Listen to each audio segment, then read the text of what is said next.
ओम शांति। आज 12 जून 2021 की मुरली है।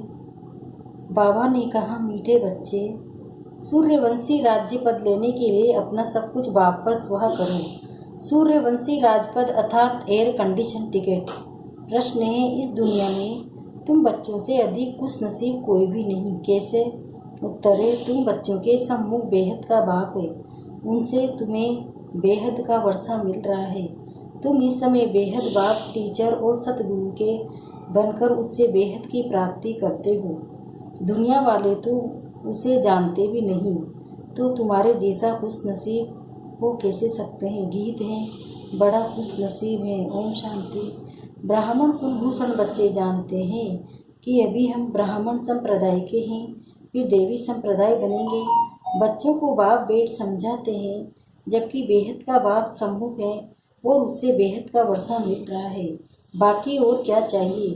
भक्ति मार्ग कब से चलता है यह कोई को पता नहीं है। भक्ति मार्ग वाले भक्त भगवान को अथवा ब्राइड ग्रूम को याद करते हैं, परंतु वंडर है कि उनको जानते नहीं। ऐसा कभी देखा कि सजनी साजन को न जाने? नहीं तो याद करी कैसे सकती है। भगवान तो सबका बाप ठहरा। बच्चे बाप को याद करते हैं, परंतु पहचान बिगड़ याद करना सब व्यर्थ हो जाता है। इसलिए याद करने से कोई फायदा नहीं निकलता। याद करते कोई भी उस एम ऑब्जेक्ट को पाते नहीं है। भगवान कौन है, उनसे क्या मिलेगा, कुछ भी नहीं जानते। इतने सब धर्म, क्राइस्ट, बौद्ध आदि प्रिस्पेक्टर अथवा धर्म स्थापन करने वालों को उनके फॉलोवर्स याद करते हैं, परंतु उनको याद करने से हमको क्या मिलना है, कुछ भी पता नहीं है। इससे तो जिस्मानी पढ़ाई अच्छी है। एम ऑब्जेक्ट तो बुद्धि में रहती है ना। बाप से क्या मिलता है, टीचर से क्या मिलता है और गुरु से क्या मिलता है, ये और कोई भी नहीं समझ सकते। तुम यहाँ बाप के, फिर टीचर के, फिर सतगुरु के बनते हो। बाप और टीचर से गुरु ऊंच होता है। अब तुम बच्चों को निश्चय हुआ है कि बाप के बने हैं। बाबा हमको 5000 वर्ष पहले मुवाफिक आकर के ईश्वर का मालिक बनाते हैं अथवा शांतिधाम का मालिक बनाते हैं। बाप कहते हैं, लाडले बच्चे, तुम मुझसे अपना वर्षा लेंगे ना? सब कहते हैं, हाँ बाबा, क्यों नहीं लेंगे। अच्छा, चंद्रवंशी रामपद पाने में राजी होंगे। तुमको क्या चाहिए? बाप सौगात ले आए हैं। तुम सूर्यवंशी लक्ष्मी को वरेंगे या चंद्रवंशी सीता को? तुम अपनी शकल तो देखो। श्री नारायण को व श्री लक्ष्मी को वरने लायक हो। बिगड़ लायक बनने के वर कैसे सकते हैं? अब बाप बेट समझाते हैं, हूँ बहू, जैसे कल पहले समझाया था फिर से समझा रहे हैं। तुम फिर से आकर वर्षा ले रहे हो। तुम्हारी एम ऑब्जेक्ट है बेहद के बाप से बेहद का वर्षा लेने की। वह है सूर्यवंशी राज्यपद सेकंड ग्रेड है। चंद्रवंशी जैसे air condition first class second class होते हैं ना, तो सत्युग की पूरी राजधानी एयर कंडीशन समझो। एयर कंडीशन से ऊंच तो कोई होता नहीं, फिर ये फर्स्ट क्लास। तो अब बाप कहते हैं, तुम एयर कंडीशन का सूर्यवंशी राज्य लेंगे व चंद्रवंशी फर्स्ट क्लास का, उससे भी कम तो फिर सेकंड क्लास में नंबरवार वारिस बनो। फिर तुम पीछे पीछे आकर राज्य पाएंगे। नहीं तो थर्ड क्लास प्रजा, फिर उनमें भी टिकट रिजर्व होती है। First class reserve, second class reserve, नंबरवार दर्जे होते हैं ना। बाकी तुम तो वहाँ है ही, अलग अलग कंपार्टमेंट तो है ना। साहूकार आदमी टिकट लेंगे एयर कंडीशन की। तुम्हारे में साहूकार कौन बनते हैं, जो सब कुछ बाप को दे देते हैं। बाबा, ये सब कुछ आपका है। भारत में महिमा गाई हुई है। सौदागर, रत्नाकर, जादूगर, ये महिमा है बाप की, न कि कृष्ण की। कृष्ण ने तो वर्षा लिया, सत्य युग में प्रारब्ध पाई, वो भी बाबा का बना। प्रारब्ध कहाँ से पाई होगी ना। लक्ष्मी नारायण सतयुग में प्रारब्ध भोगते। अब तुम बच्चे अच्छी रीति जानते हो। जरूर इन्होंने फास्ट में प्रारब्ध पाई होगी ना। नेहरू की प्रारब्ध कितनी अच्छी थी, जरूर अच्छे कर्म किए थे। बिगड़ ताज भारत का बादशाह था। भारत की महिमा तो बहुत है। भारत जैसा ऊंट देश कोई हो नहीं सकता। भारत परमपिता परमात्मा का बर्थ प्लेस है। ये राज कोई की बुद्धि में नहीं बैठता। परमात्मा ही सबको सुख शांति देते हैं। आधा कल्प के लिए भारत ही नंबरवार तीर्थ स्थान है, परंतु ड्रामा अनुसार एक बाप को भूलने से सृष्टि की हालत कैसी हो गई है। इसलिए शिव बाबा फिर से आते हैं। निमित्त तो कोई बनते हैं ना। अब आप कहते असली भव, अपने को आत्मा निश्चय करो। मैं आत्मा किसकी संतान हूँ ये कोई जानते नहीं। वंडर है ना। कहते भी हो गॉड फादर रहम करो, शिव जयंती भी मनाते, परंतु वह कब आए थे कोई को पता नहीं है। और यह है 5000 वर्ष की बात। बाप ही आकर नई दुनिया सत्य विस्थापन करते हैं। सत्य की आयु लाखों वर्ष तो है नहीं, तो घोर अंधियारा है न। गीता का उपदेश किसने आकर सुनाते हैं, परंतु न पढ़ाने वाले न पढ़ने वाले कुछ समझते हैं। बाप कितना सहज कर समझाते हैं। सिर्फ बाप को याद करो, ग्रस्त व्यवहार में रहते कमल फूल समान बनो। विष्णु को ही सब अलंकार दिए, शंख भी दिया, फूल भी दिया, वास्तव में देवताओं को थोड़े दिया जाता। ये कितनी गूढ़ गंभीर बातें हैं। हे ब्राह्मणों के अलंकार, परंतु ब्राह्मणों को कैसे देवे। आज ब्राह्मण है, कल शूद्र बन पड़ते हैं। ब्रह्मा कुमारी शूद्र कुमार बन पड़ते हैं। माया देरी नहीं करती है। अगर कोई गफलत की बाप की श्रीमत पर न चला, बुद्धि खराब हुई, माया अच्छी तरह चमाट मार मुंह फेर देती है। मनुष्य गुस्से में कहते हैं न थप्पड़ मार मुंह फेर दूंगा। तुम माया भी ऐसी है, बाप को भूले और माया का एक सेकंड में थप्पड़ मार मुंह फेर देती है। एक सेकंड में जीवन मुक्ति पाते हैं, माया सेकंड में जीवन मुक्ति खत्म कर देती है। कितने अच्छे अच्छे बच्चों को माया पकड़ लेती है।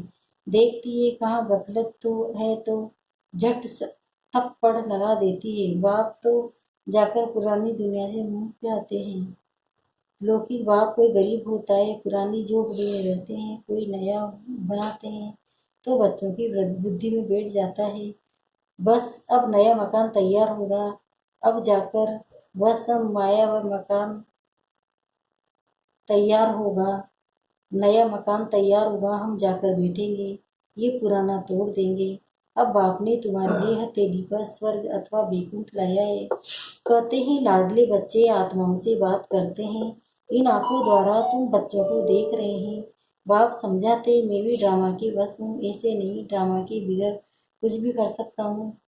नहीं बच्चे बीमार पड़ते हैं, ऐसे नहीं कि मैं ठीक कर दूंगा, ऑपरेशन करने से छुड़ा दूंगा। नहीं, कर्म भोग तो सबको भोगना ही है, तुम्हारे ऊपर तो भोगना बहुत है, क्योंकि तुम सबसे पुराने को सतो प्रधान से एकदम तमो प्रधान बने हो। अब तुम बच्चों को बाप मिला है तो बाप से वर्षा लेना चाहिए।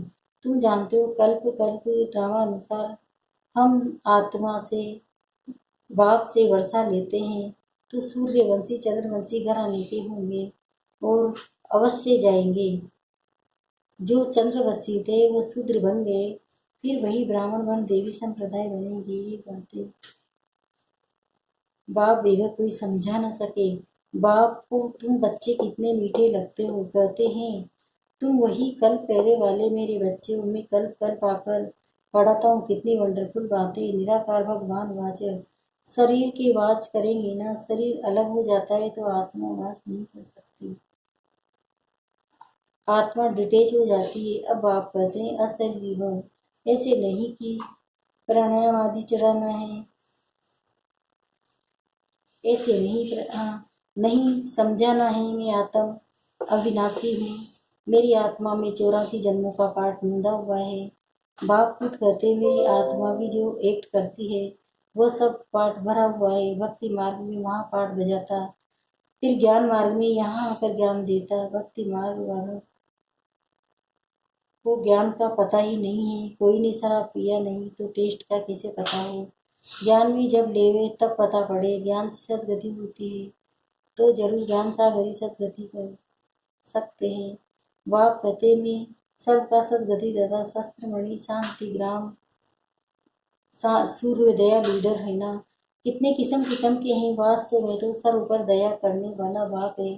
बाप से कहते हैं हे भगवान रहम करो, तो सब पर रहम वो करते ही, बाकी सब हट के रहम करने वाले। बाप तो सारी दुनिया को सतो प्रधान बनाते हैं, उसमें तत्व भी सतो प्रधान बन जाते हैं। ये काम है ही वह परमात्मा का। तो सूर्योदय का अर्थ कितना बड़ा है, एकदम सब पर दया कर लेते हैं। स्वर्ग की स्थापना के कोई भी दुखी नहीं होता है। वहाँ नंबर 1 फर्नीचर वैभव आदि मिलते हैं। दुख देने वाले जानवर मक्खी आदि कोई होते नहीं हैं। यहाँ भी बड़े आदमी के घर में कितनी कमाई रहती है, कभी तुम मक्खी नहीं देखेंगे, कोई मच्छर आदि घुस न सके। स्वर्ग में कोई की ताकत नहीं जो आ सके। गंध करने वाले कोई चीज़ होती है ना, नेचुरल फूलों आदि की खुशबू आती रहती है। तुमको सूक्ष्म वतन में बाबा सूबी रस पिलाते हैं, जब सूक्ष्म वतन में तो कुछ भी नहीं है। वो सब साक्षात्कार है। बेकुंठ में कितने अच्छे अच्छे फूल बगीचे आदि होते हैं, सूक्ष्म वतन में थोड़ी ही बगीचा रखा है।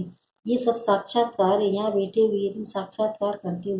गीत भी बड़ा फर्स्ट क्लास है। तुम उनसे जानते हो हमको बाप मिला है और क्या चाहिए। बेहद के बाप से बेहद का वर्षा रहते हैं, तो बाप को याद करना है। बाप की याद मत मशहूर है ना, बाप की श्रीमत हम श्रेष्ठ से श्रेष्ठ बनेंगे, बाकी सबकी आसुरी मत। इसलिए जानते नहीं कि सदैव में लक्ष्मी नारायण का राज्य था। छोटेपन में वही राधे कृष्ण है।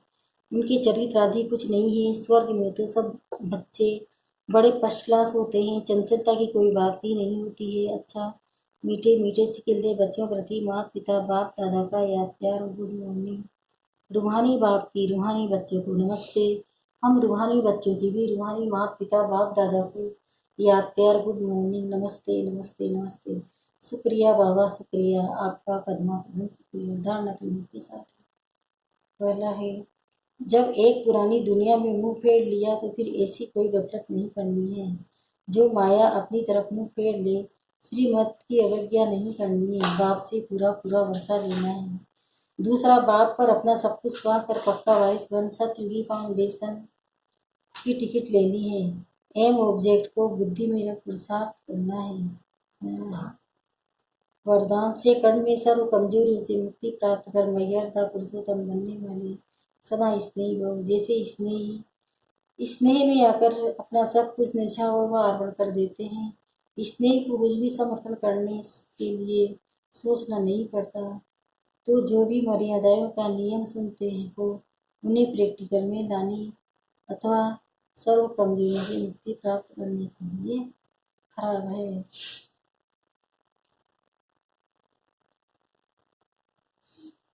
उन्हें प्रैक्टिकल में लाने अथवा सर्व कमजोरियों से मुक्ति प्राप्त करने की सहज युक्ति है। सदा एक बाप के स्नेही बनो। जिसके स्नेही हो निरंतर उसके संग में रहो तो ध्यान का रंग लग जाएगा और एक सेकंड में मर्यादा पुरुषोत्तम बन जाएंगे, क्योंकि स्नेह को बाप का सहयोग स्वतः प्राप्त हो जाता है। स्लोगन, निश्चय का फाउंडेशन मजबूत है तो संपूर्णता तक पहुंचना निश्चित है। मातेश्वरी जी के अनमोल महावाक्य। मनुष्य लोक देवलोक भूत प्रेतों की दुनिया का विस्तार। बहुत मनुष्य प्रश्न करते हैं, ये तो अशुद्ध जीव आत्माएं जिनको गोष्ठ कहा जाता है, ये सच है या कल्पना है अथवा अभाव में। उस पर आज इस पर समझाया जाता है कि मनुष्य आत्मा जब विकर्म करती है तो उनको अनेक प्रकार से सजाएं भोगनी अवश्य पड़ती है और भोगनी भी मनुष्य जन्म में ही है, न कि जानवर पंछी पशु आदि में। मनुष्य मनुष्य ही बनता है। मनुष्य आत्मा अलग है और जानवरों की आत्मा अलग है। मनुष्य कभी जानवर नहीं बनता, न जानवर कभी मनुष्य बन सकता है। दोनों की दुनिया अपनी है। यह मनुष्य आत्माओं की दुनिया अपनी है। दुख सुख भोगने की महसूसता मनुष्य से जाती है, न कि जानवरों में। जब हम शुद्ध कर्म करते हैं, सुख भी मनुष्य तन में पाते हैं तो दुख भी मनुष्य तन में जरूर में पाते हैं, तो दुख भी जरूर मनुष्य तन में ही आकर भोगना है। और ये ज्ञान सुनने की बुद्धि भी मनुष्य तन में ही रहती है, न कि जानवरों में। तो इस सृष्टि खेल में मुख्य पार्ट मनुष्य का है। ये जानवर पंछी आदि तो कैसे कैसे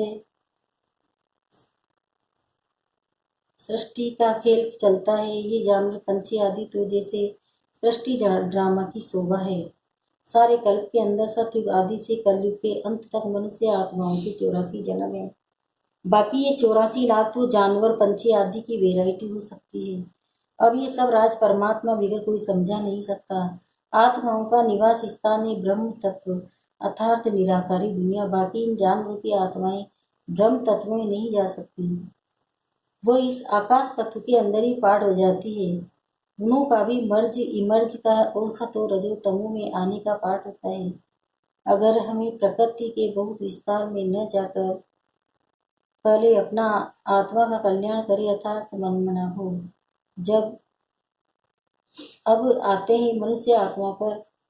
तो जो आत्माएं अशुद्ध कर्म करने से विकर्म बनाती हैं, वो अपने अशुद्ध संस्कार अनुसार जन्म मरण के चक्कर में जाए अटेंशन आदि मध्य अंत तथा मरने के समय अपने किए हुए विकर्मों का साक्षात्कार पाप समय सजा भोगती है। इस थोड़े समय में अनेक जन्मों का दुख महसूस होता है। फिर शरीर छोड़ जाकर गर्भ जेल में दुख भोगती है और फिर संस्कार अनुसार ऐसे माता पिता के पास जन्म ले वहां भी अपने जीवन के सुख शांति भोगती है। इसको कहा जाता है आदि मध्य अंत।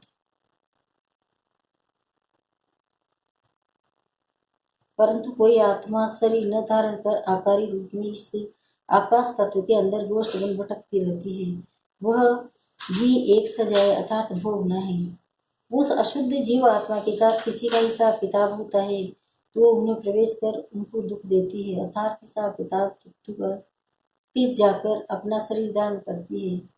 कोई जीव आत्मा तो जिसमें प्रवेश करती है उनको मारती भी है, बहुत कष्ट देती है, परंतु सब हिसाब किताब के अंदर मनुष्य भोगना का प्रकार है जो सभी मनुष्य तन मन से ही सुख दुख महसूस होता है। ये तो आपको समझाया जाता है कि जो आत्मा मुक्ति धाम से इन साकार खेल में परंतु अपने किए हुए अशुद्ध शुद्ध कर्मों अनुसार संस्कार ले दुख सुख से चक्कर में आती है। सभी आत्माओं का पुनर्जन्म होता है, फिर एक परमात्मा का नहीं होता। अच्छा मीठे मीठे सिकिलते बच्चों प्रति माता पिता बाप दादा का याद प्यार और गुड मॉर्निंग। रूहानी बाप की रूहानी बच्चों को नमस्ते। हम रूहानी बच्चों की भी रूहानी माता पिता बाप दादा को याद प्यार गुड मॉर्निंग। नमस्ते नमस्ते नमस्ते।